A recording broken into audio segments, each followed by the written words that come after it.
తెలుగు సినిమాగా మొదలైన బాహుబలి ఆ తర్వాత ఇంటర్నేషనల్ ఫిల్మ్ గా మారిపోయింది. మరీ ముఖ్యంగా బాలీవుడ్ జనాలు బాహుబలి అంటే చెవి కోసేసుకుంటున్నారు. ఆ క్రేజ్ ని రాజమౌళి అండ్ టీం కూడా బాగా వాడుకుంటోంది. తెలుగులో ప్రమోషన్లు చేసుకున్నా లేకున్నా వచ్చిన మైలేజీ ఎలాగూ వచ్చేసింది.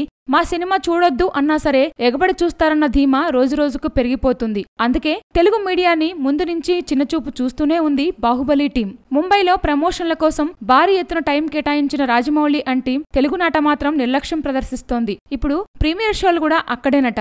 ఈ నెల 28న బాహుబలి 2 విడుదల కాబోతుంది. అందుకు ఒక్కరోజు ముందు అంటే 27న ముంబైలో బాహుబలి హిందీ వెర్షన్ ని ప్రదర్శిస్తారు. ఈ స్పెషల్ షోకి బాహుబలి టీంతో పాటు బాలీవుడ్ దిగ్గజాలు హాజరవుతారని సమాచారం. అంటే 27న తెలుగులో ప్రీమియర్ షోల హంగామా లేనట్లే. బాహుబలి సమయంలోనూ ఇంతే. ముంబైలో ప్రత్యేక షో వేసి అక్కడ పబ్లిసిటీకి వాడుకున్నారు. ఇప్పుడు తెలుగు మీడియాకు ఇక్కడ సినీ ప్రముఖులకు హ్యాండ్ ఇచ్చేయడానికి రెడీ అయిపోయారు Rajamouli. Please subscribe. Hi, it's me Purna. Please subscribe.